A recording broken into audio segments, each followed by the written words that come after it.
saudar os irmãos com a graça e a paz do Senhor, amém? Amém! Aleluia! Se coloca de pé, a gente vai começar o nosso culto. Você que está assistindo a gente para sua casa, nesse exato momento, através do Facebook, eu quero convidar você a compartilhar esse vídeo. Marca um amigo seu, manda para o máximo de pessoas possível para Deus tocar. Seja um agente, um missionário da parte de Deus. Vamos evangelizar, vamos espalhar a mensagem de Deus. Aleluia. Eu quero ler com vocês em Marcos, no capítulo 5, Evangelho de Marcos, capítulo 5, a partir do verso 24. Evangelho de Marcos, capítulo 5, a partir do verso 24. Aleluia. Que diz assim: Marcos, capítulo 5, verso 24. E Jesus foi com ele. Uma grande multidão seguia e comprimia.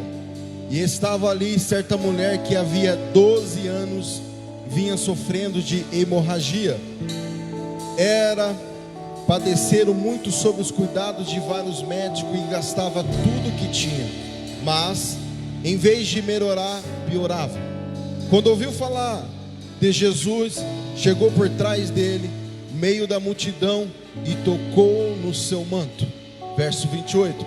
Porque pensava: se eu tão somente tocar em seu manto, ficarei curada. Imediatamente cessou a sua hemorragia, e ela sentiu o seu corpo como estava livre do seu sofrimento.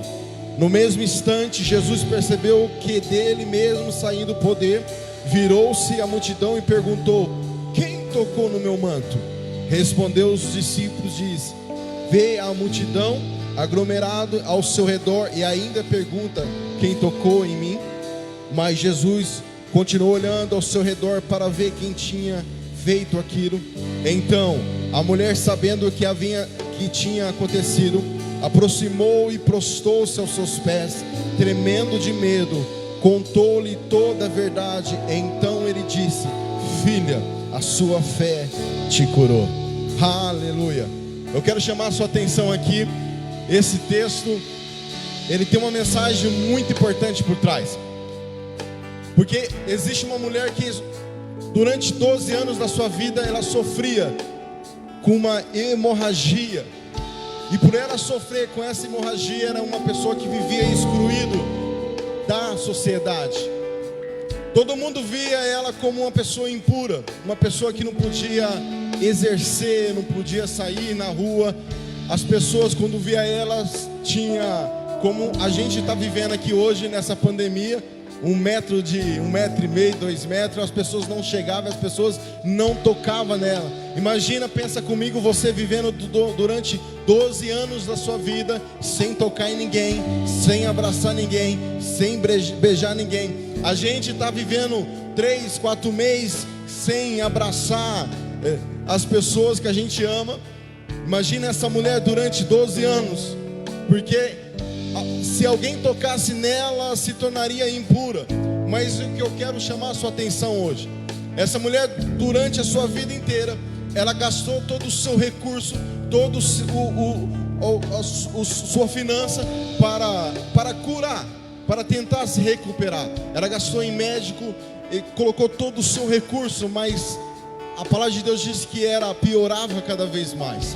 E quando ela percebeu que Jesus estava passando, ela, sabendo que ela não poderia tocar em ninguém, porque se ela tocar em alguém, ela poderia ser condenada na lei de lá de Levítico, ela poderia ser morto apedrejado. Mas ela venceu os seus medos, ela quebrou todos os protocolos que tinha, e ela foi até aquela multidão e tocou em Jesus. E o que eu quero chamar a sua atenção aqui, Jesus, no mesmo instante que aquela mulher tocou nas suas vestes, na sua orla, Jesus para e ora e fala assim: quem tocou em mim? Os discípulos olham e falam assim: mestre, olha para a multidão. E agora você pergunta quem tocou em você. Todo mundo está oprimindo, todo mundo está tocando em você. Como você pergunta quem tocou em mim?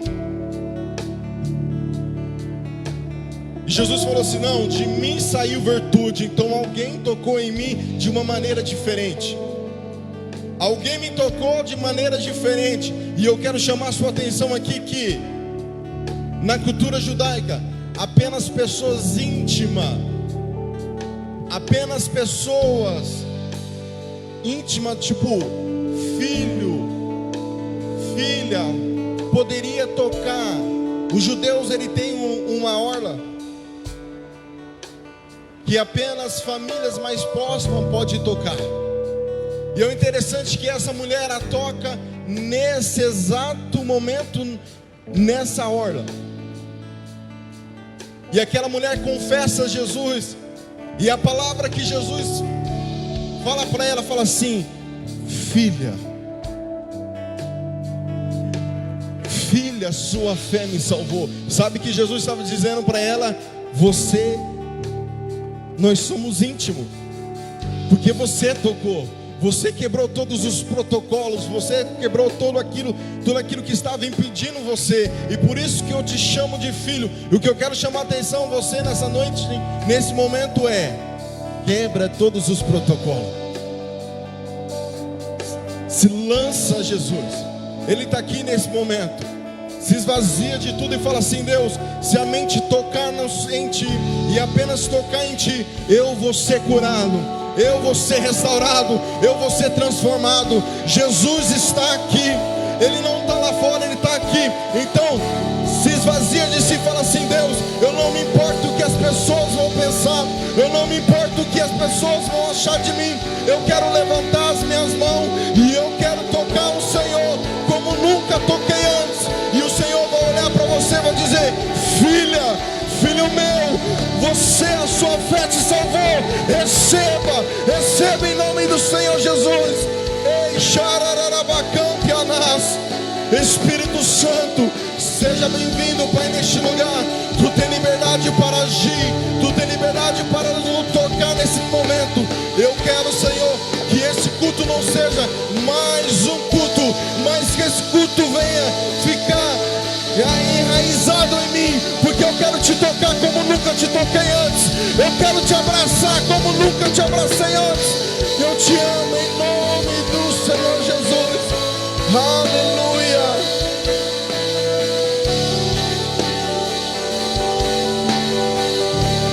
Tua presença é real aqui neste lugar. Tua presença é real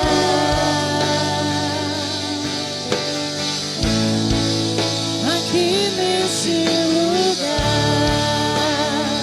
Tua presença é real. A presença é real.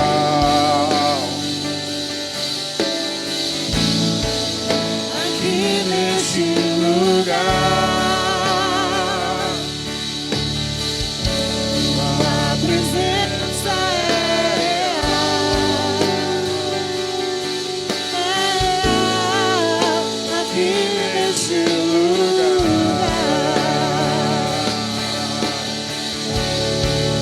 Então adorarei,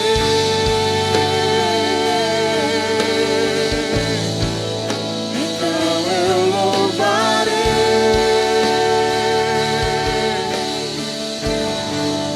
então me renderei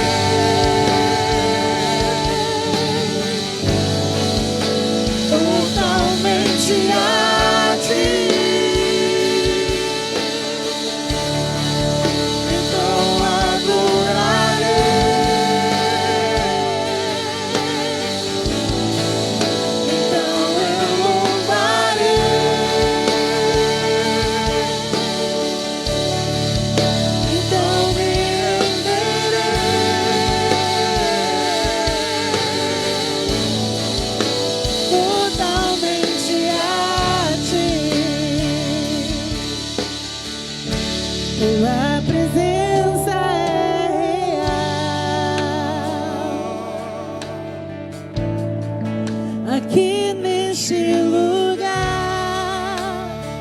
posso te sentir. Tua presença é real.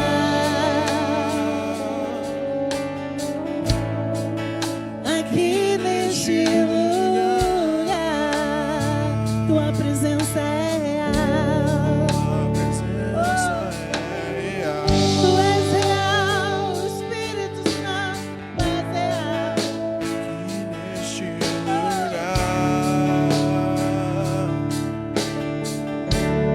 Tua presença é real.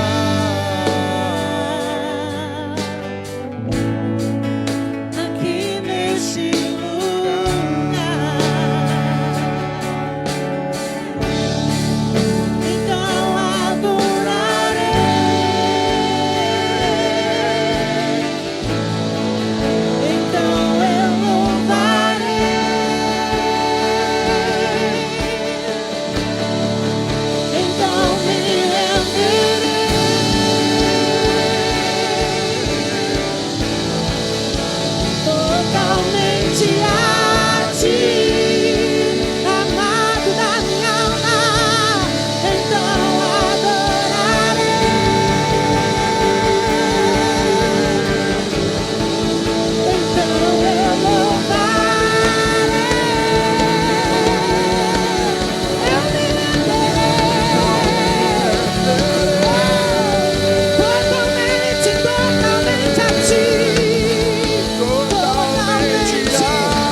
Então me renderei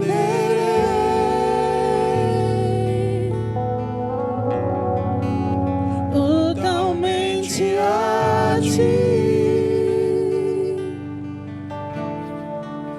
Então adorarei, então eu te louvarei.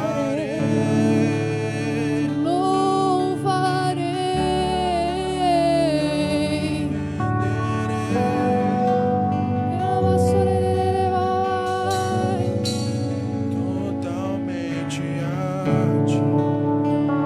Eu me renderei totalmente a ti, totalmente a ti. Eu me renderei totalmente a ti, totalmente a ti, Senhor. Você é minha única razão de toda a minha adoração. Totalmente a ti. É você que é o único digno. Você é o único digno de toda a minha adoração. Totalmente a ti.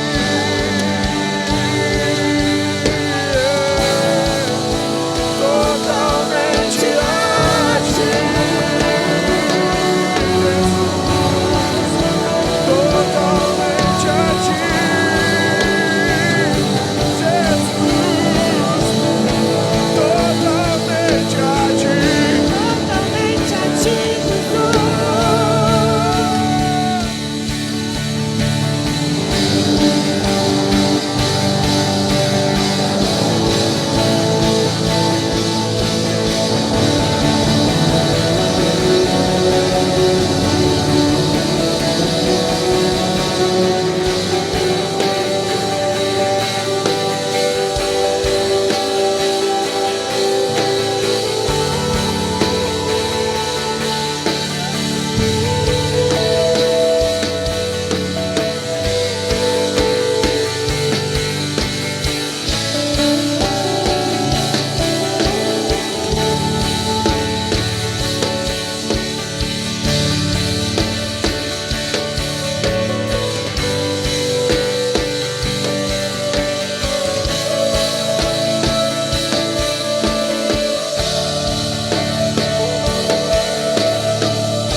sinto tão amado por ti.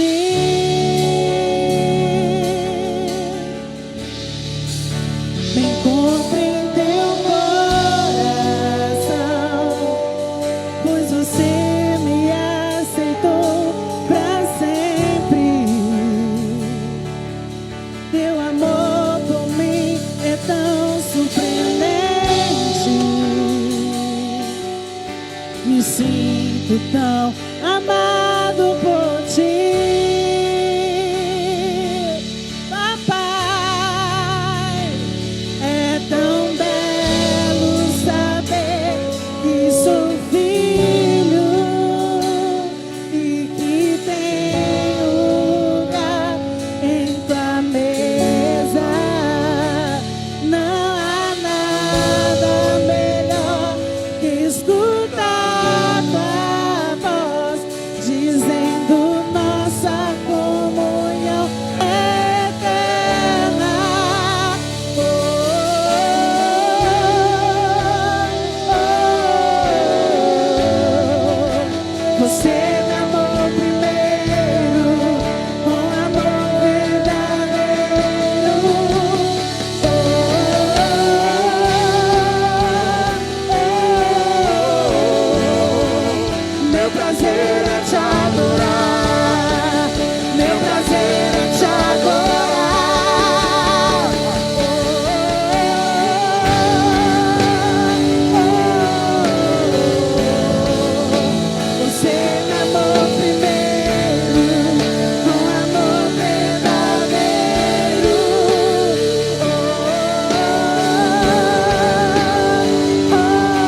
batida está chamando meu nome. Sou atraído outra vez por teu sangue. Me sinto tão amado por ti.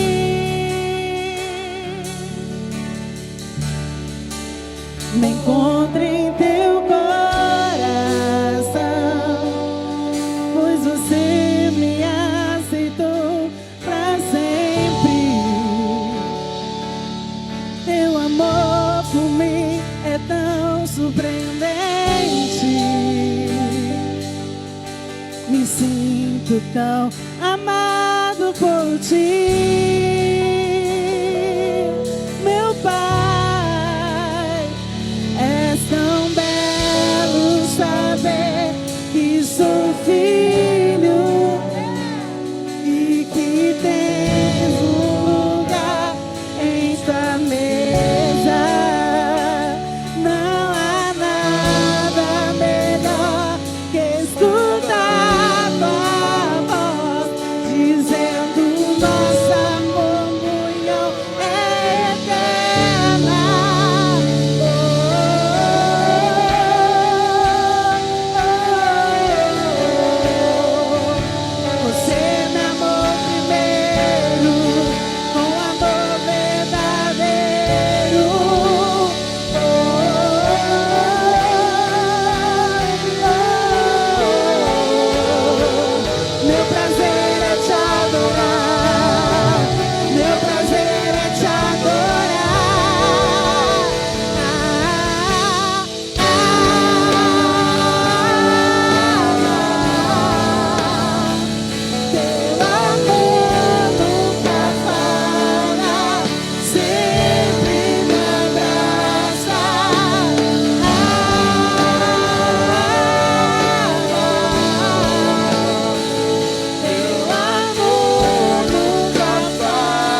Davi fala sobre: alegrei-me quando me disseram, iremos à casa do Senhor. Eu acho que nunca essa palavra teve tanta força. Pode tomar seu assento. Eu acho que essa palavra nunca teve tão sentido, de uma forma tão especial para cada um de nós. Nós sonhávamos com esse tempo, embora com um número muito reduzido, embora com a autoridade nos deram 20%, há muitos que queriam estar aqui e que choraram por não poder estar hoje aqui. Eram pessoas com grupo de risco, eram pessoas maiores de idade, há crianças perguntando quando eles podem voltar a estar na casa do Senhor. Eu acho que a gente vai, a partir desse tempo, haver uma mudança interna, e precisa existir isso nas nossas vidas. Um valor eterno de coisas que verdadeiramente têm valores. Eu estava sentado aqui, orando agora, sentindo o calor da máscara. E nunca a máscara teve tanto sentido, porque a máscara é proteção. Pega essa. Vai chegar um tempo que as máscaras vão cair, irmãos. E não são as máscaras de tecido que vão cair. É as máscaras que o povo de Deus se protegeu durante muito tempo. E as verdades vão vir. Porque Deus é assim. Não há nada que fique escondido diante de Deus. Eu não vejo a hora de ver quando todos nós estivermos realmente sem máscara diante do Senhor. Estivermos todos de nós diante do Senhor, com inteireza de coração, dizendo as coisas que falham. Eu quero trazer a você, nesse dia, eu quero falar para você: não se proteja. Eu não estou dizendo de uma proteção viral. Eu estou dizendo: não se blinde com Deus. Não use justificativas para se aproximar de Deus. Mas sabe o que é? Foi isso? Não vá para essa linha. Se declare para Deus, diga: Senhor, eu sou eu mesmo esse erradinho aí, me ajuda mesmo, eu preciso. Mas não diga só: eu vou ser esse erradinho aí. Diga: Senhor, a partir de hoje eu não serei esse erradinho aí. Há uma diferença de coisas que o Senhor está fazendo no nosso meio, e para o seu meio, e no seu meio, e em nosso meio. Nós temos que acreditar que tudo que o Senhor está fazendo é bom, é agradável e é perfeito. Amém? Será que você pode orar comigo nesse dia, agradecendo ao Senhor por todas as coisas que Ele tem feito? Papai, no nome do Senhor Jesus, nós somos gratos pelo Senhor estar. Somos gratos ao Senhor de termos a oportunidade de cultuar ao Senhor. Ansiávamos por esse dia, a expectativa não apenas de cultuar, porque nós te cultuamos no lugar secreto, nós te cultuamos na hora do almoço, no nosso trabalho, enquanto andamos falando com o Senhor, com uma vida devota ao Senhor. Cultuamos o Senhor de todas as formas, mas nós ansiávamos por esse tempo, onde irmãos que sonham com os mesmos sonhos, irmãos que querem o que nós queremos, irmãos que sonham em viver com Jesus, que nós vivemos e queremos viver. É sobre este sonho que nós vivemos neste lugar, e somos eternamente gratos por tudo isso. Obrigado, Senhor, por sua grandeza infinita e bondade infinita. Assim nós oramos e nós te agradecemos em nome de Jesus. Amém? Queria que você abrisse a sua Bíblia comigo no livro de Filipenses. Hoje um dia bem especial, marcando por muitas coisas, entre eles a nossa aliança com Deus, a nossa ceia. É claro que nós estamos num formato, eu confesso que parece que não sou eu, parece que não é nós, porque nós gostamos de abraço, de toque, de poder olhar nos olhos, ficar de pertinho, perguntar se está tudo bem, e nós temos que manter distância, mas em breve tudo isso vai mudar. Amém? Abra comigo a sua Bíblia em Filipenses, capítulo de número 2. Filipenses, capítulo de número 2. Se você quer ser, enquanto o Everton falava sobre algo aqui, e O Cauê tem nos ensinado através das lives, um dia bem especial. Eu gostei do que ele disse. E eu quero falar para você uma forma bem... Eu avancei com o que ele disse. Se tu quer ser um missionário digital, se você quer alcançar muitas vidas, então compartilhe, marca seu amigo, marca pelo menos 3 pessoas que você ama e diz: porque eu amo você, eu quero que você esteja nesse ambiente comigo. E compartilhe, marcas, abra sua sala de vídeo e vai ser uma bênção para quem estiver escutando, amém? Filipenses capítulo de número 2.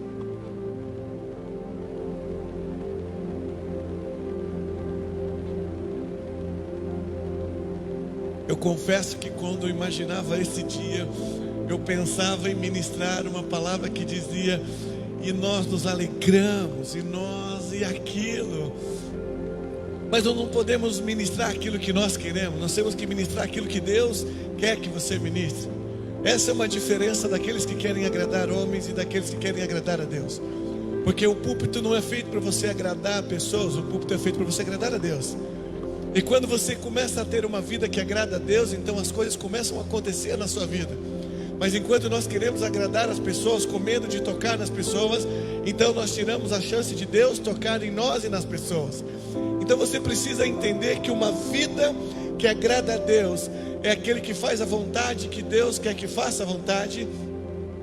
Mas em Filipenses vai falar sobre os mesmos sentimentos que houve em Cristo. Mas pastor, então quer dizer que não tem uma alegria? Não, não é disso que eu estou dizendo. Eu estava pensando que Deus ia dizer: nossa, nós triunfamos, e Deus e tudo isso é uma verdade. Mas hoje, nesse dia, Deus quer que nós tenhamos o mesmo sentimento que houve em Cristo. Filipenses capítulo de número 2. Se você puder abrir sua Bíblia comigo, nós vamos saltar os sentimentos que houve em Cristo, e com toda certeza nós vamos sair deste lugar. Nós vamos pensar em viver uma vida mais parecida com o que Jesus viveu, porque se Ele é teu mestre, se Ele é meu mestre, se Ele é teu Senhor e Salvador e meu Senhor e Salvador, nós precisamos ter os mesmos sentimentos, porque nós somos discípulos deste mestre. Filipenses capítulo de número 2. Vamos orar. Pai, no nome do Senhor Jesus, nós nos alegramos pela sua mensagem, nós nos alegramos porque o Senhor tem feito todo cuidado com o seu povo. Pai Santo, eu oro por aqueles que vão ouvir essa mensagem, por esses que já ouvem essa mensagem, que possamos ter os mesmos sentimentos que houve em Cristo Jesus. Nós oramos, Pai Santo, para que o Senhor nos molde para nos parecer cada vez mais com seu Filho. Pai Santo, te peço que a revelação da sua palavra venha acontecer sobre nós, mais do que aquilo que o Senhor já trouxe ao nosso coração. Mas nós sabemos que existem coisas que há de ser revelada, que estão ocultas na tua palavra, e o acesso é através do doce, sublime, cavalheiro e amável Espírito Santo. Que possamos, através dele, ter acesso a tudo isso que está contido do céu para a terra. Venha nos abençoar nesse dia, venha transformar o nosso ser nesse momento, e que possamos, ó Deus, sermos pais parecidos contigo a cada dia, em nome de Jesus. Filipenses capítulo de número 2 diz assim: portanto, se há algum conforto em Cristo e alguma consolação de amor, se há alguma comunhão no Espírito, se há alguns entranháveis afetos e compaixões, completai o meu gozo para que sintais o mesmo, tendo o mesmo amor, o mesmo ânimo e sentindo uma mesma coisa. Nada façais por contenda ou vanglória, mas por humildade. Cada um considere outros superiores a si mesmo. Não atente cada um para o que propriamente é seu, mas cada qual também para o que é de outros. De sorte que haja em vós o mesmo sentimento que houve também em Cristo Jesus, que sendo em forma de Deus, isso é lindo, gente, que sendo em forma de Deus, não teve por usurpação ser igual a Deus, mas esvaziou-se a si mesmo, tomando a forma de servo, fazendo-se semelhante a homens, e achando na forma de homem, humilhou-se a si mesmo, sendo obediente até a morte e morte de cruz. Por isso também Deus o exaltou de uma forma soberana e lhe deu um nome que está sobre todo nome, para que o nome de Jesus se dobre todo o joelho, que estamos nos céus, na terra e em debaixo da terra, e toda língua confesse que Jesus Cristo é o Senhor, para a glória de Deus o Pai. Amém? É lindo essa passagem, eu amo essa passagem, mas nós precisamos entender um pouquinho o contexto, porque Paulo escreve esse texto aqui. Na verdade, por que ele acontece? Porque no capítulo de número 3, se você depois acompanhar, havia, na verdade, a igreja de Filipe passava por dois problemas. O primeiro problema, ela é contida no capítulo de número 3, é onde os falsos mestres entraram no meio da igreja para causar um problema no meio da igreja. Então eles traziam doutrinas que contradiziam o que o Espírito Santo tinha dado através dos homens que estavam escrevendo, através da vida de Jesus. Alguns diziam que Jesus não teria vindo em carne, outros diziam que Jesus já havia voltado, outros diziam que havia uma outra aliança, uma outra circuncisão. Então virava um problema gigante ali dentro. Mas havia uma coisa pela qual Paulo escreve sobre este lugar: havia um conflito interno no meio do povo de Deus, havia um problema entre os irmãos, e é aqui que Paulo vem trazendo uma conotação, porque havia um problema entre duas irmãs, uma chamava Evódia e a outra chamava Sintique. Evódia quer dizer fragrância, enquanto Sintique quer dizer feliz. Quando nós olhamos para tudo isso, nós precisamos destacar apenas algumas coisas. Não há fragrância melhor, não há perfume melhor que chegue na narina de Deus do que os irmãos vivam em união. Jesus sempre falou sobre a unidade. É interessante que o Espírito Santo fala no Salmo de número 133, com bom e agradável que os irmãos vivam em união, e vem ele como dizendo que vem descendo como óleo, o óleo que passa, e ele diz que ali Deus coloca a vida. Então não há um nome melhor para essa mulher do que viver em união, sendo que seja a fragrância. E a fragrância que chega na narina de Deus não é o nome que nós temos, não é a posição que nós nos tornamos dentro de uma igreja, não. A fragrância que chega perfeita à narina de Deus é uma vida sem pecado, uma vida que adora a Deus na sua integridade. Agora nós olhamos uma mulher chamada Sintique, e quer dizer de feliz. Não há maior felicidade do que você fazer parte de um povo chamado povo de Deus, eleito, é onde nós vivemos a unidade, e é onde nós vivemos o amor de todos os lados. Nós precisamos entender como os crentes de Filipos estão em Cristo. Paulo exorta a trabalhar pela unidade, o amor, e nunca pela competição ou pela divisão. A pessoa precisa entender que o estado que ela precisa viver é um estado de humildade. E quando nós olhamos para isso, a pessoa humilde não é aquela que tem baixo conceito de si, mas simplesmente não pensa mais em si. Humildade é aquela virtude que quando notamos que possuímos, já perdemos. Não é aquele negócio de dizer: irmãos, eu estou pregando aqui em cima pela misericórdia de Deus, sendo que na verdade ele está doido para dizer: eu estou aqui porque eu sou o cara, eu estou aqui porque eu arrebento de verdade, eu canto, eu toco, eu faço isso, eu faço aquilo, mas é tudo pela misericórdia. Isso não é uma vida de humildade. Humildade é você entender que você é extraordinário, mas você vive como sendo um simples. Eu vou repetir, é saber que tu é extraordinário pela graça de Deus, mas tu vive como alguém simples. Você já viu um pai quando vai brincar com seu filho? E vai brincar de pega-pega ou de esconde-esconde, e a criança tem que achar o pai.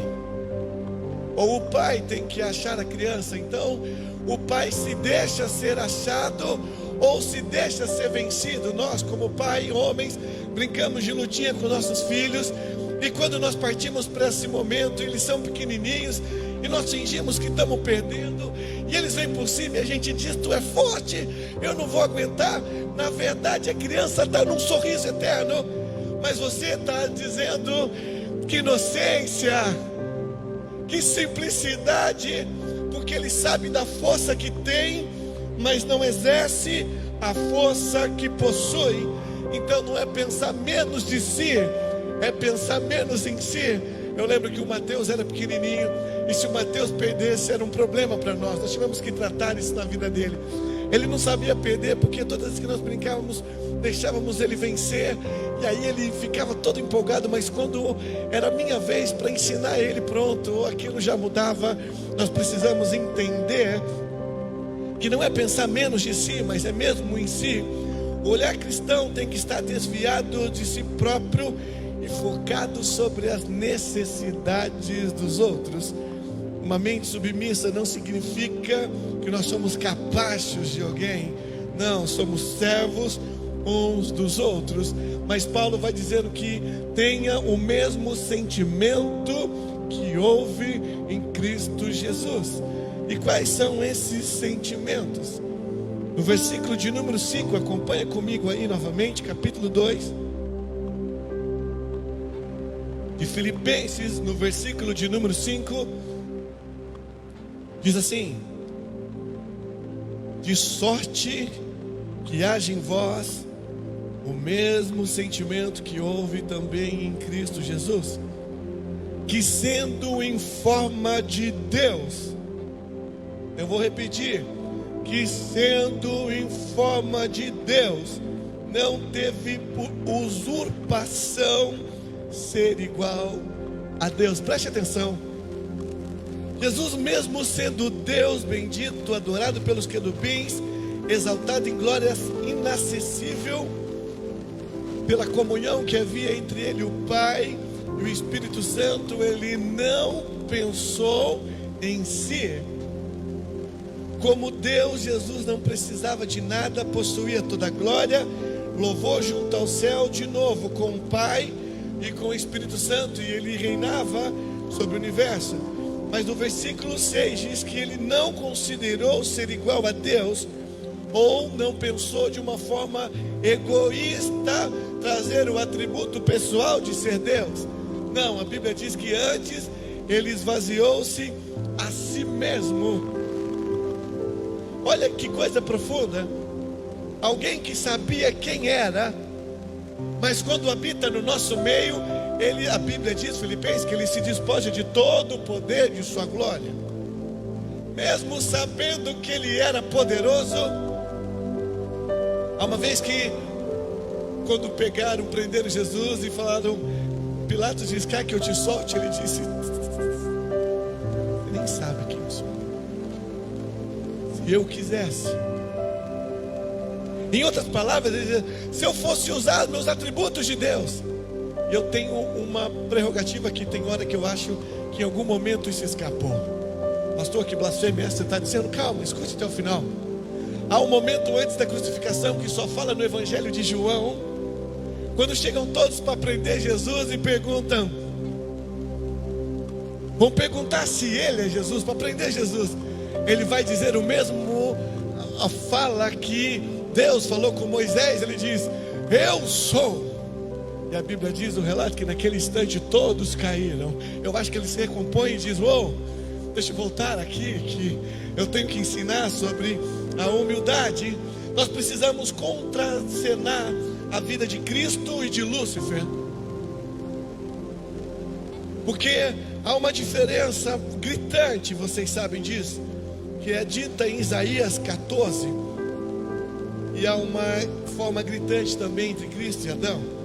Isaías 14, 12 vai dizer assim: como caíste desde o céu, ó estrela da manhã, filha da alva, como foste cortado da terra, que tu debilitava as nações. Agora no 13 é as falas que Lúcifer que Satanás, que o príncipe das trevas, vai dizer. Ele diz então, e a revelação dizendo: e tu dizia no teu coração: eu subirei ao céu, acima das estrelas de Deus, eu exaltarei o meu trono, e no monte da congregação me assentarei ao lado do norte, subirei sobre as alturas das nuvens, e serei semelhante ao Altíssimo. Sim, em contrapartida, Filipenses diz que mesmo sendo Deus, ele não se usurpou ser igual a Deus. Agora do outro lado nós vemos Lúcifer dizendo: eu subirei acima do céu, eu exaltarei o meu trono. Ele diz: eu me assentarei. Agora interessante que ele tem uma fala que ele diz que eu serei, eu farei. Tudo isso está relacionado a uma voz dele que diz: eu farei. Mas sabe qual é o sentimento que houve em Cristo Jesus? Não é eu farei. Ele diz: seja feita a sua vontade. É diferente, é muito diferente. Jesus era criador. Olha que coisa profunda. Lúcifer era criatura e queria ser o criador. Jesus é o criador e se fez criatura.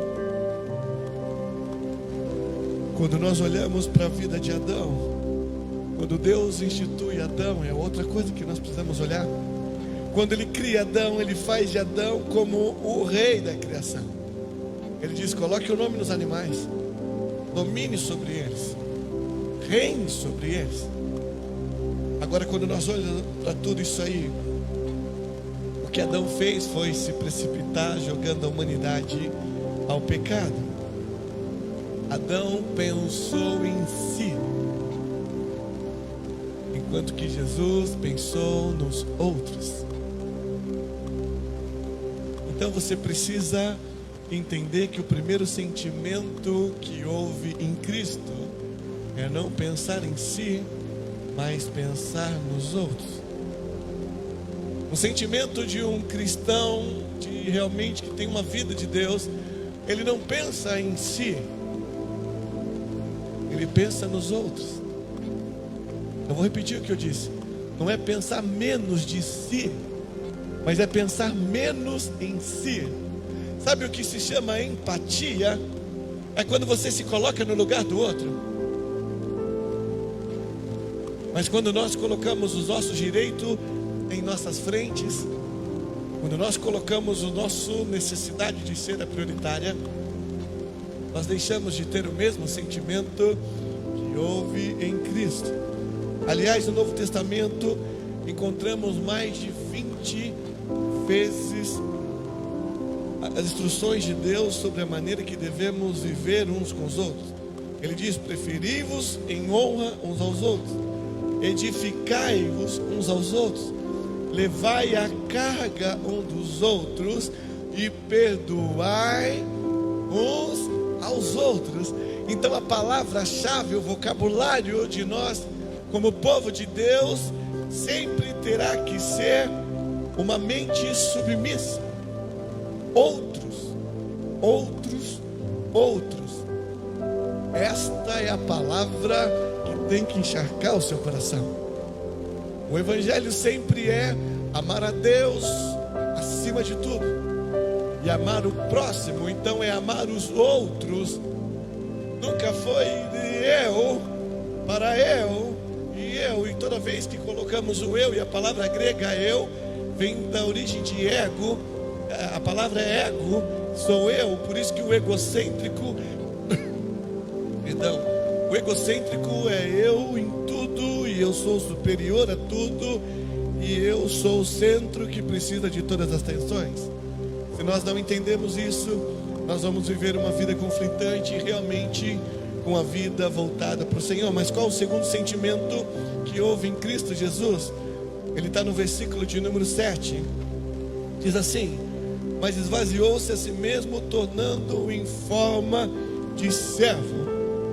Então, se por um lado, a primeira sentimento que houve em Cristo está relacionado a pensar nos outros, o segundo sentimento que houve em Cristo, declarado em Filipenses 2, é uma forma de viver os outros, é uma forma de servir os outros. Não podemos ter uma vida de coisas abstratas, aonde nós falamos que queremos ajudar os outros, mas nós queremos ajudar os outros de forma abstrata. Não, ela precisa ser real, ela precisa ser praticada. O Evangelho não é uma coisa apenas espiritual. Tem muita gente que quer ser espiritual, e aí tudo para ele, eu só vou apresentar para Deus. Não, tudo isso precisamos fazer desde a hora que levantamos, durante o dia, à noite. Mas missões não é feita de apenas apresentar a Deus. Missões são feitas de vidas que vão, de pessoas que colocam a mão no bolso e contribuem, e também de pessoas que oram. Mas ela não é apenas uma forma ou outra, ela é por um conjunto, e ela precisa se materializar, vamos assim dizendo. Quando nós olhamos, há muitas pessoas que falaram muito bem sobre outros, há muitas pessoas com discursos extraordinários, mas que a prática mostra que isso não é real. Pensar nos outros implica em servi-los. Pensar no reino implica em doação. Não, eu sou do reino, mas não dou a nada. Eu não sustento a obra, eu não dou a minha mão de obra. Deixa eu te dizer uma coisa, para você estar sentado nesse lugar, houve uma galera que veio durante a semana, depois que chegou do trabalho, vieram, regaçaram as barras da calça, tiraram seus sapatos, vieram com as suas máscaras, com seu álcool gel, com detergente, com solução de cloro, limparam todas as cadeiras que tu está sentado, limparam todos os banheiros que você tem o acesso, eles limparam tudo, eles tocaram em tudo, eles higienizaram tudo. Então o Evangelho não pode ser eu apresento para Deus, para que ninguém se contamine. Não, alguém veio aqui para limpar, para você ter o conforto de sentar nesse lugar e saber que desde a cadeira onde você se assenta até a entrada daquele lugar que você pisou naquele tapete, eu aprendi com o Marcos, sanitizante, se eu não errei, eu falava salutizante, falava de tudo, menos agora eu acertei, sanitizante, acho que é isso aí, esse negócio aí, tapete que limpa a pé, pronto, com solução de limpeza, isso aí, alguém teve que fazer.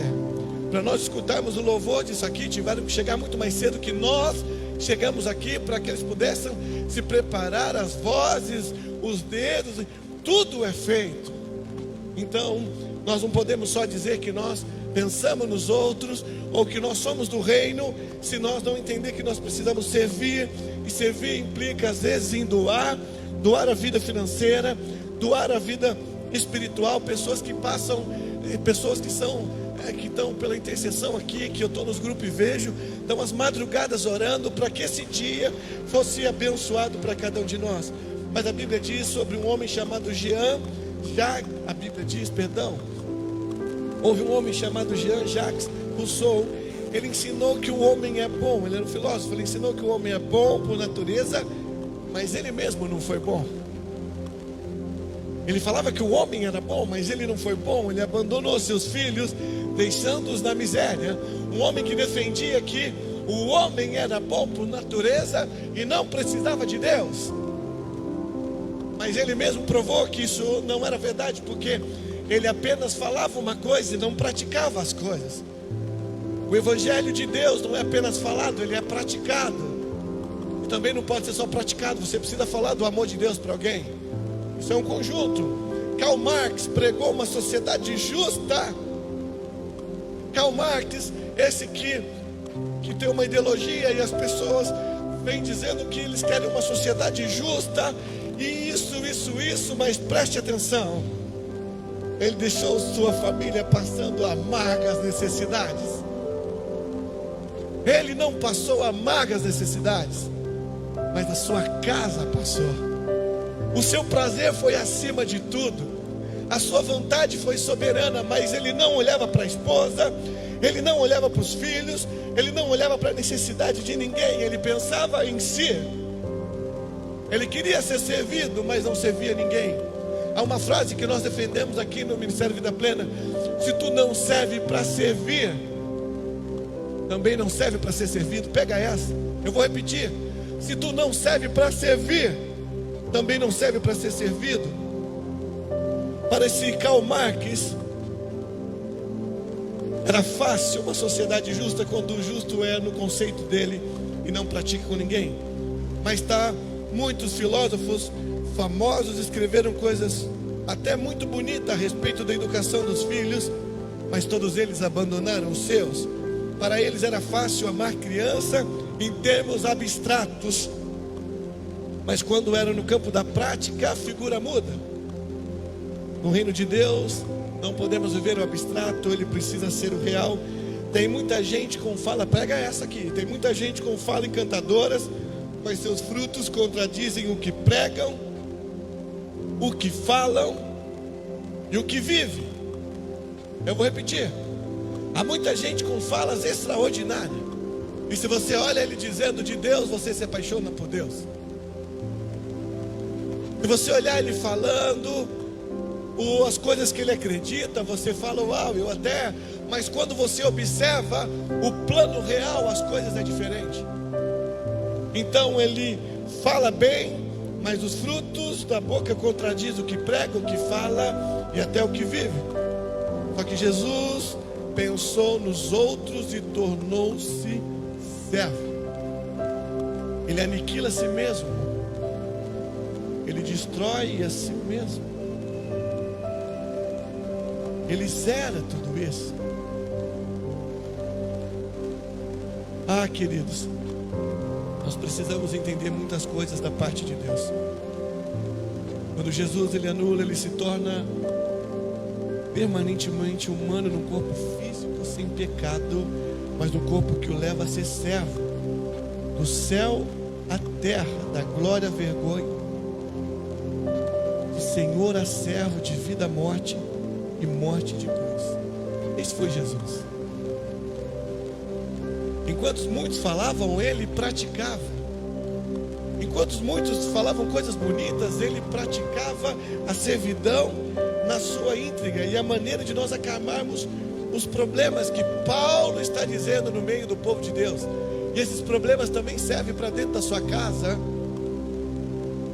Esse problema também serve para dentro do seu trabalho, como resolver. E tudo isso nós vivemos de uma forma humilde, servindo uns aos outros. Esse é o caminho que Deus, e esse é o sentimento de Jesus. Então você precisa entender que ele serviu. O terceiro sentimento que houve em Cristo Jesus, por Filipenses capítulo de número 2, versículo de número 8 diz: e achando em forma de homem, humilhou-se a si mesmo, sendo obediente à morte e morte de cruz. O outro sentimento que houve em Cristo, o terceiro sentimento que houve em Cristo, é o sentimento aonde ele se sacrifica. O sentimento que houve em Cristo é um sentimento aonde você se sacrifica. Muitas pessoas estão prontas para servir aos outros se isso não lhe custar nada, mas se há um preço a pagar, logo perde o interesse. Preste atenção. Há muita gente pronta para servir. Não, eu quero servir, mas desde que isso não lhe custe nada. Porque quando isso lhe custa alguma coisa, pronto, eles vão perder o interesse. Jesus foi por amor à cruz. A sua morte não foi de um mártir e muito menos de um defeso, foi de um salvador. Eu vou repetir: a morte de Jesus não foi apenas para ser um mártir, para ter o seu nome feito como alguém que pensou. Não, ele não morreu por causa disso. Mesmo sendo Deus, mesmo tendo os atributos de Deus, não pensou em ser igual a Deus. Ele não morre para ser um mártir. Ele não morre muito menos como um coitadinho preso numa cruz, com uma cara de coitado, como muitos vivem e acreditam. Não, ele não foi como indefeso. Ele foi como um salvador. Ele sabia que aquilo lhe custava dores, lhe custava sangue, lhe custava vida, lhe custava tudo. Para ele foi morte e morte de cruz. Dr. John Welch disse, presta atenção: o ministério que não custa nada não realiza nada. Eu vou repetir, Dr. John Welch disse: o ministério que não custa nada não realiza nada. Você pode fazer muitas coisas, mas se ainda assim não te custar nada, pode ser que uma hora isso termine em nada. Se isso não te custar nada, pode ser que você não chegue a lugar algum, porque homens e mulheres de Deus carregam em si a marca do sacrifício pela causa de Deus. Você precisa entender isso aqui. Homens de Deus, mulheres de Deus carregam em si a cicatriz, a marca do sofrer. Não um sofrimento com dores, um sofrimento por prazer. De Gólgota, quando todos vão destruir Jesus, sabe qual é o problema? O problema é que eles tentam aliviar a dor de Jesus. Quando ele poderia parar tudo, alguém dizia: cara, aqueles que você alimentou, cuidou, sarou, fez por eles, agora eles estão gritando: crucificam, crucificam, crucificam. Mas ele não para por causa disso. Ele não olha para as coisas que estão contrárias a ele. Ele olha pelo prazer que aquilo ia gerar. Quando eles tentam dar para ele aquele, eles dizem que estava o vinagre no ensopo que eles colocam para ele, aquilo é usado para aliviar a dor. É como um anestésico para aquele que está esvaziando sangue. Ou seja, vai sumir a sua dor e logo tu vai morrer. Quando ele percebe que aquilo ele nega, quando ele vai ter sede. Porque você precisa entender que homens e mulheres de Deus carregam em si a marca do sacrifício. O problema é que a cruz para Jesus custou muito, o evangelho para muitos custa muito, mas o que muitos querem hoje são cruz barata. Se tiver sacrifício, estou pronto para ajudar, mas isso vai custar horas a mais do meu sono. Eu estou prestes a ajudar, mas isso vai custar mais do meu dinheiro. Contribuir a sustentar a igreja com meus dízimos, com as minhas ofertas. Eu quero ajudar, mas passar o tempo orando, isso, se for custar muito, eles perdem o interesse. Há uma cidade que fazem as suas passeatas, e havia uma banquinha lá dizendo: aqui compre cruz, aqui a cruz é mais barata. E todo mundo corria para aquele lugar, porque todo mundo está afim de cruz que seja barata, cruz que não tenha sacrifício, cruz que não tenha dor, que não tenha renúncia, que não tenha morte. Nós olhamos agora, os nossos irmãos estão nos países comunistas. O comunismo tenta calar a voz da igreja. Por isso que na hora de você eleger alguém, ele não pode ter um lugar onde ele seja com cunho de comunismo. Comunismo é fechar as igrejas, é destruir o reino de Deus. Países que estão agora no chamado Janela 1040, eles estão perseguidos. Pessoas que não têm um lugar como esse, nós sonhando, esperando abrir a porta, e eles nem sequer têm a porta, e sabem que vão ser pegos a qualquer momento, e nunca mais a família vai ver o marido, o pastor vai ser morto, o filho vai viver sem pai. Mas pergunta se eles querem trocar a cruz por uma cruz barata.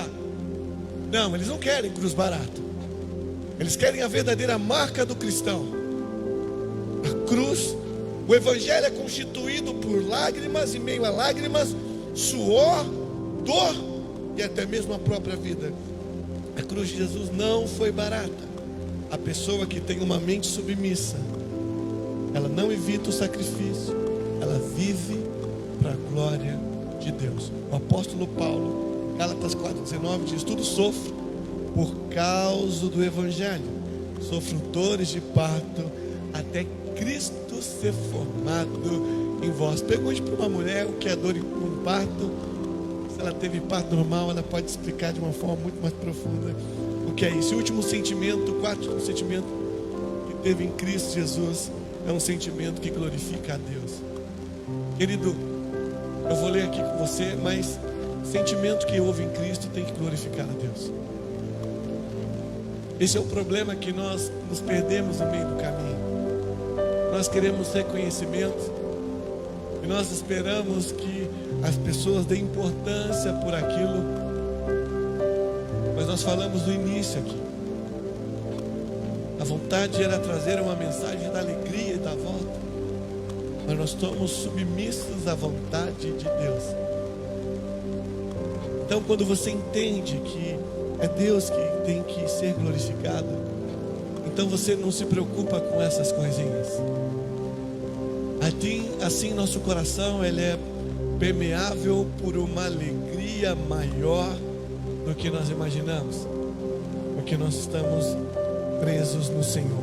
Filipenses 2:9 até o versículo 11 diz assim: por isso também Deus o exaltou soberanamente, lhe deu o nome que está sobre todo nome, para que o nome de Jesus se dobre todo o joelho dos que estão nos céus, na terra, debaixo da terra, e toda língua confesse que Jesus Cristo é o Senhor, para a glória de Deus o Pai.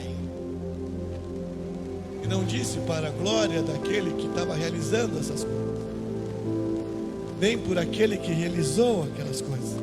Toda vez que Jesus fazia alguma coisa, ele diz: Pai, isso eu fiz para que o Senhor fosse glorificado. Quando nós olhamos para isso, 1 Coríntios capítulo 10 diz que tudo que façamos, comamos, bebamos, façamos para a glória de Deus. Tudo que é feito para se mostrar ou para competir é em vão e vazio. A exaltação de Jesus começa com a ressurreição. Homens tinham feito pior ao Salvador, presta atenção. Tinham matado, tinham sepultado, mas Deus o exaltou e o honrou. Os homens colocaram sobre eles apelidos, nomes ridículos e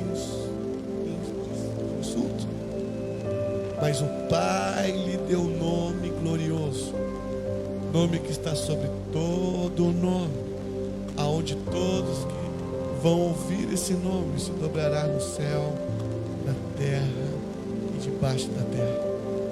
Nós precisamos entender sobre tudo isso. Quando Jesus se humilha, ele se faz servo, mas quando exaltou, ele deu um nome de Senhor. Você precisa entender que quando você entra nesse caminho, cabe ao Senhor te honrar, cabe ao Senhor te colocar. Mas quando nós invertemos esse caminho, a Bíblia diz que os humildes serão, mas ele diz que aqueles que não se humilham também precipitarão. A pessoa humilde deve esperar o sacrifício e o serviço, enquanto vai vivendo para os outros, mas o final disso conduzirá à glória. Eu vou repetir e eu vou te provar. A pessoa humilde deve esperar sacrifício e serviço, enquanto vai vivendo para os outros, não é para si, enquanto ele vai vivendo para os outros, porque no final de tudo isso, Deus o vai conduzir à glória. 1 Pedro 5,16 fala sobre isso. José sofreu e serviu os outros por 20 anos, mas chega um momento que Deus o pega e coloca como sendo um dos principais daquela nação. Quando Davi foi ungido rei, ele ainda era um rapaz. E quando ele ainda era um rapaz, ele experimentou anos de dificuldade, sofrimento e perseguição, mas ao seu tempo Deus o exaltou e colocou como rei de Israel. Todas as vezes que você está pronto a se sacrificar, todas as vezes que você pensa nos outros, todas as vezes que tu está a fim de servir, não por uma vontade de exaltação, mas de serviço, o Senhor mesmo, ainda que de maneiras não compreensíveis, o Senhor ao seu tempo vai nos exaltando. Eu quero finalizar concluindo a vida de Jesus, o exemplo de Jesus, a morte de Jesus, a exaltação de Jesus deve ser para nós o remédio para curar os males da falta de amor, de perdão e de comunhão no meio do povo de Deus. Eu quero convidar você a orar comigo, a entender a grandeza desse texto e convidar você a pedir a Deus que desenvolva os mesmos sentimentos que houve em Cristo. Talvez você serve, mas hoje Deus está te levando para servir com excelência. Talvez você está a fim de ajudar, mas hoje o Senhor está te levando a se sacrificar de maneira excelente. Tudo que façamos, façamos para a glória de Deus. Talvez já fazemos muitas coisas para Deus, mas talvez está na hora de Deus nos levar a realmente a glorificar totalmente ao Senhor. Quero que você feche seus olhos. Pai, no nome do Senhor Jesus, nós oramos nessa noite, nós oramos hoje, Senhor, clamando, Pai, para que possamos ter os mesmos sentimentos que houve em Cristo Jesus, que possamos ter uma mente, uma vida aonde sacrifica pelo prazer de servir, aonde temos uma vida que faz de tudo para que o Senhor seja glorificado, uma vida aonde pensa mais nas pessoas, aonde pensa mais no Senhor do que em nós próprios. Nos ensina a viver e ter esse sentimento que houve em Cristo Jesus. Nos ajuda, Senhor, a mudar o nosso ser de uma maneira verdadeira e totalitária, que possamos ser aquele que realmente espelha a imagem de Jesus aqui na terra. Queremos ser os verdadeiros instrumentos do Senhor para este lugar. Abençoe a nossa casa, o nosso lar e a nossa vida. Exalta, Senhor, aqueles que têm entendido, vivenciado e praticado tudo isso. Que o Senhor nos tenha, que o Senhor nos abençoe, que o Senhor nos exalte no seu tempo. Assim nós oramos e nós te agradecemos, em nome de Jesus. Você que nos assiste, pegue seu cálice, pegue seu pão. Nós vamos viver um momento da nossa comunhão com o Senhor. E eu quero ler um texto com você, que está em 1 Coríntios, capítulo de número 11.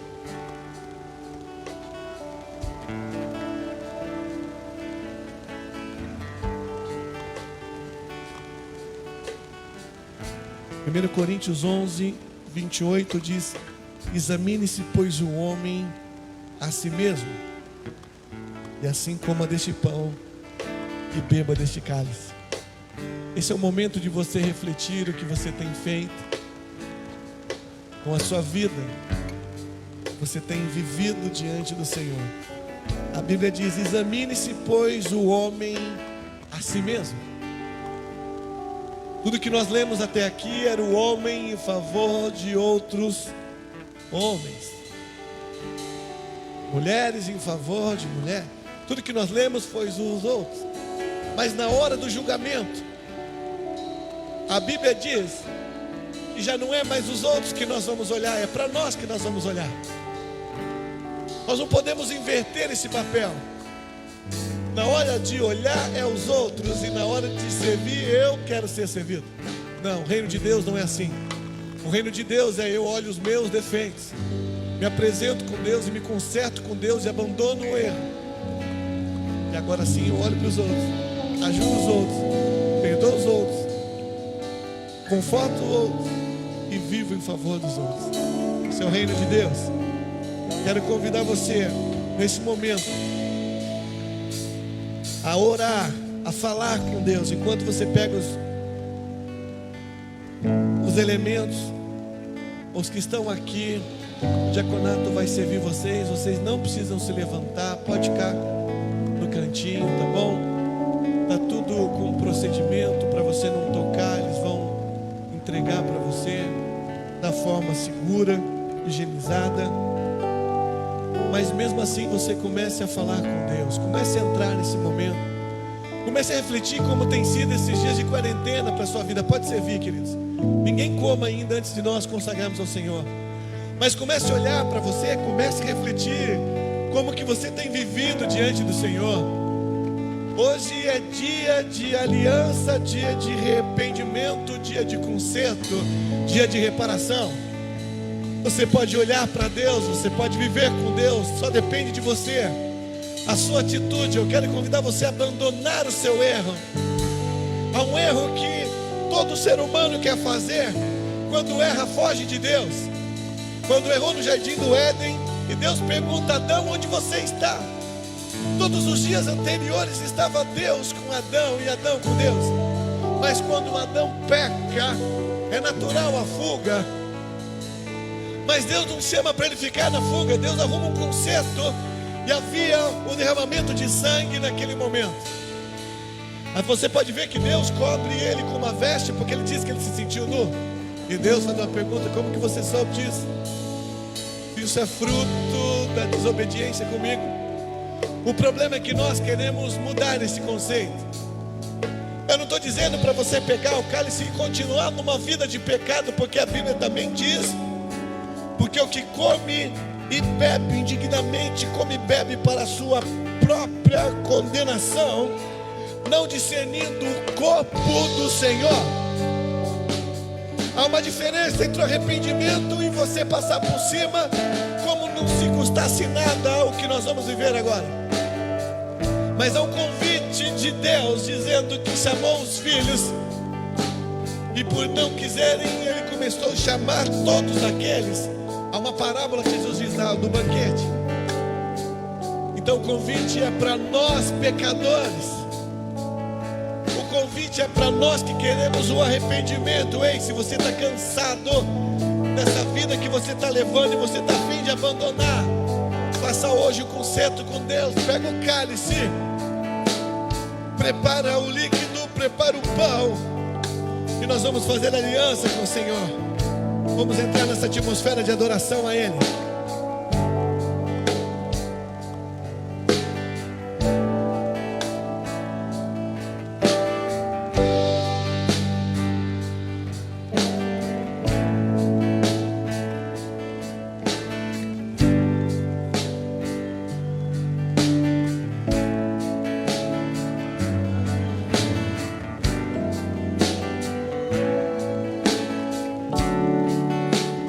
Digno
digno de tudo, pois tudo vem de ti e tudo é para ti, tua é a glória. Digno de tudo, tu és digno de tudo, pois tudo vem de ti e tudo é para ti, tua é a glória. Vamos ficar de pé, pessoal. Te exaltamos,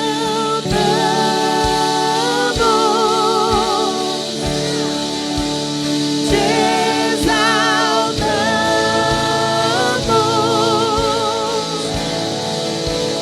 te exaltamos,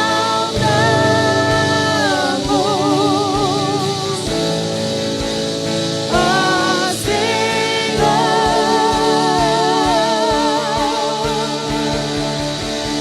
te exaltamos,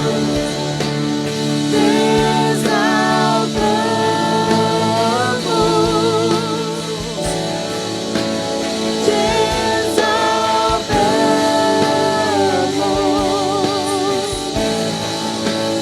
ó Senhor.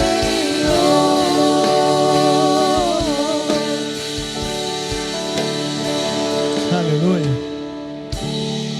Te exaltamos, Senhor. Glorificamos o seu nome. Pode servir a eles aqui, tá aí. Te adoramos na sua santidade, na sua onipotência, na sua onisciência, no seu senhorio, no seu domínio. Somos gratos a Deus por tudo que o Senhor tem feito nas nossas vidas, pelo seu cuidado absoluto, os seus mínimos detalhes, a sua grandeza, o seu poder. Ninguém, Senhor, se compara a esse imenso amor. Eu oro por aqueles que hão de ouvir, esses que o Senhor vai convidá-los a voltar para os seus caminhos, que eles possam ter o arrependimento enquanto escutam, que o Senhor possa renovar a sua aliança com eles, que eles possam abandonar os velhos hábitos para a glória do seu nome, em nome de Jesus.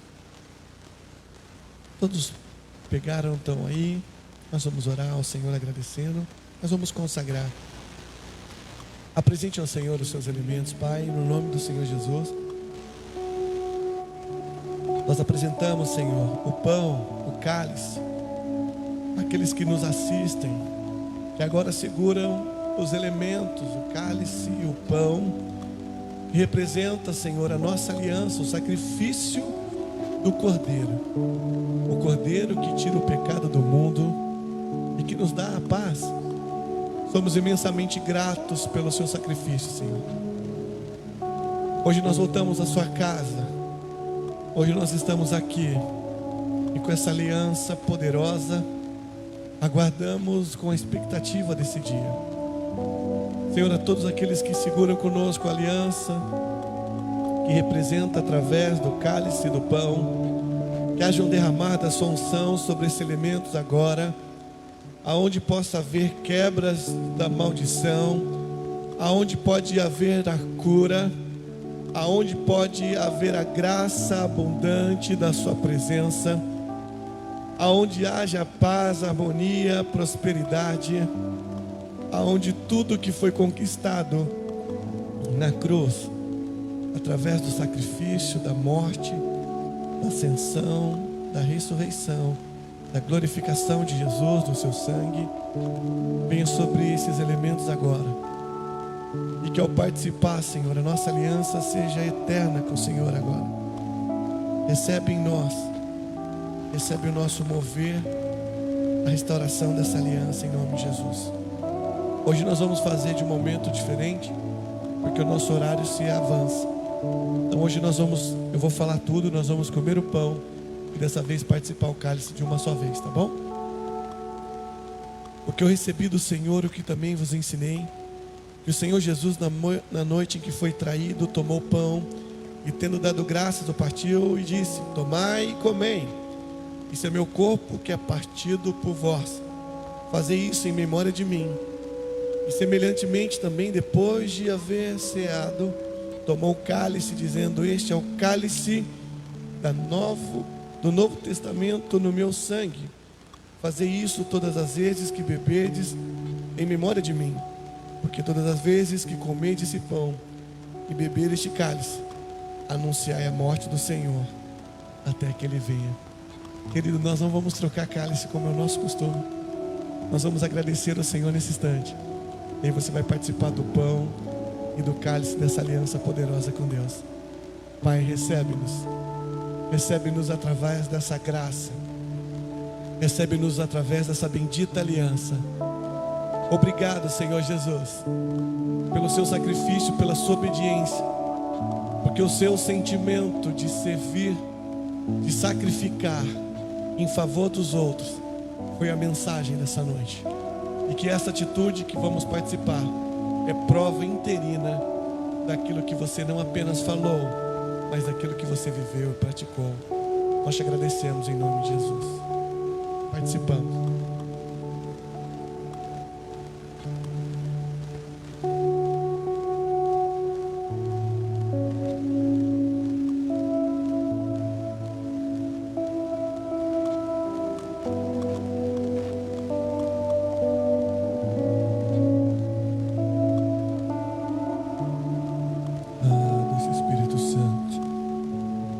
Move sobre nós, Senhor, a vida da cruz. Oh Espírito do Senhor, vem sobre esta casa, Senhor, vem sobre nós aqui, vem sobre todos aqueles que se fazem aliança com o Senhor neste dia. Oh, aleluia. Oh, Espírito do Senhor, se move sobre nós, Senhor.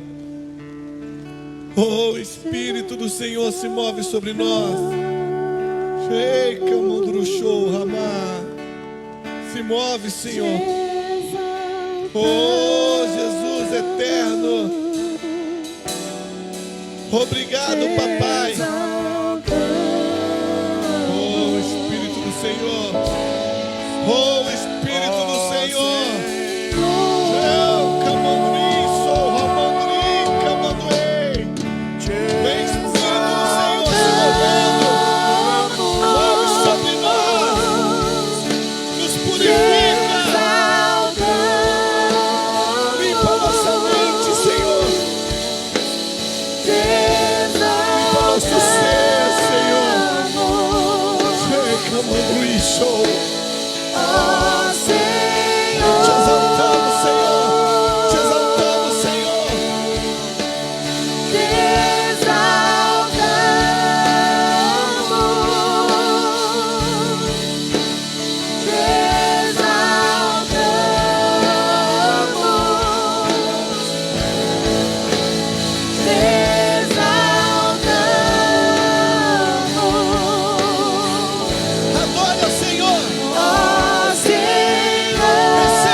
estamos concluindo. Deixa eu falar alguma coisa para você. O louvor não desce, fica aqui comigo.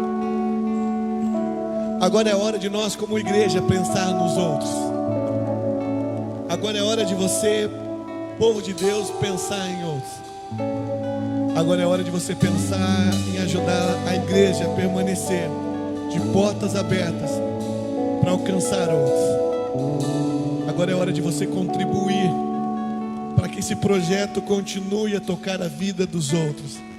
Todo aquele que entende sobre outros não tem dificuldade de dizimar na casa de Deus.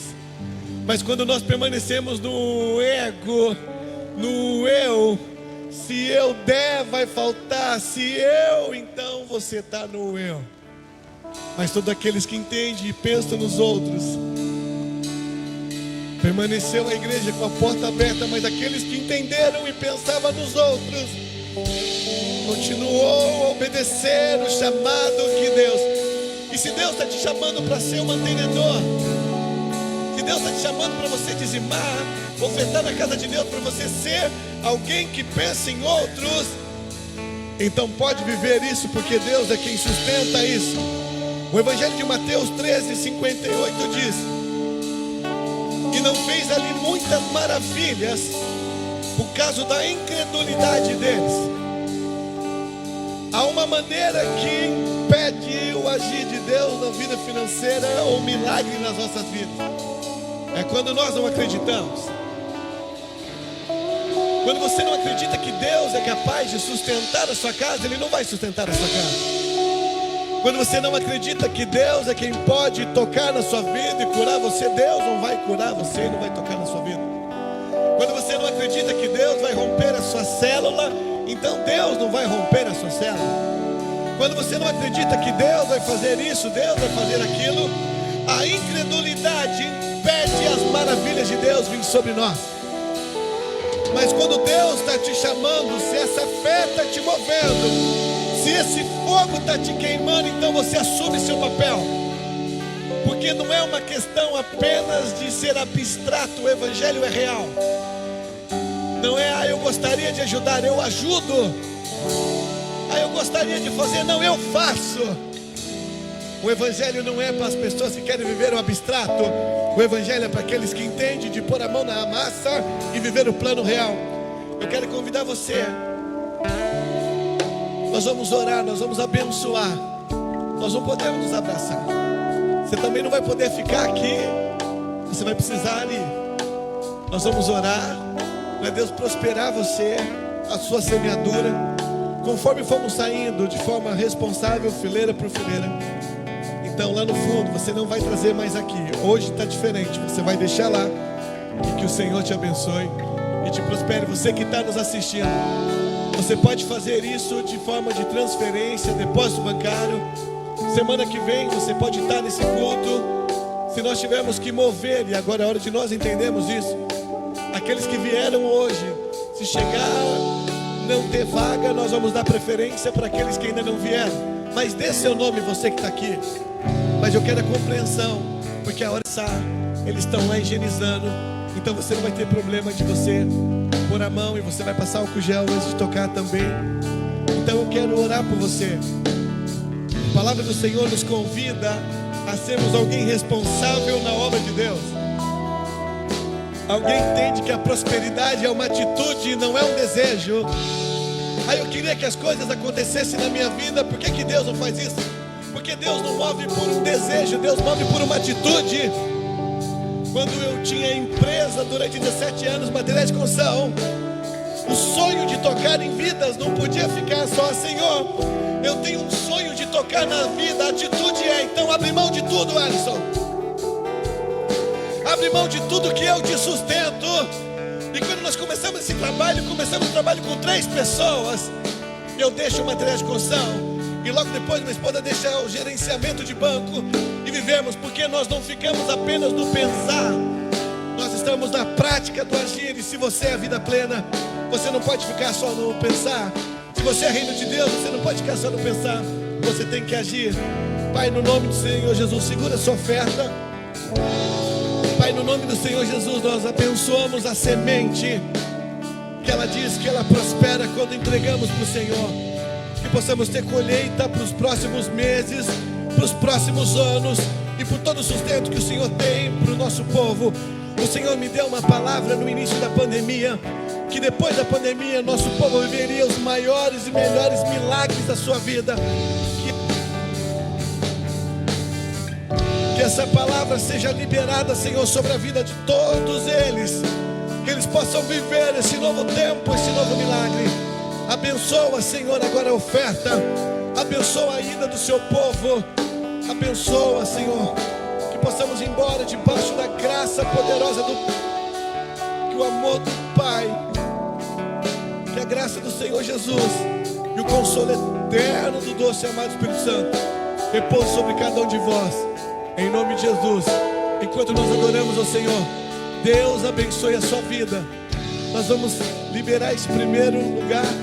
Você que vai dizimar, ofertar, já passa lá. E assim que terminar eu falo qual é. Pode tomar seu assento.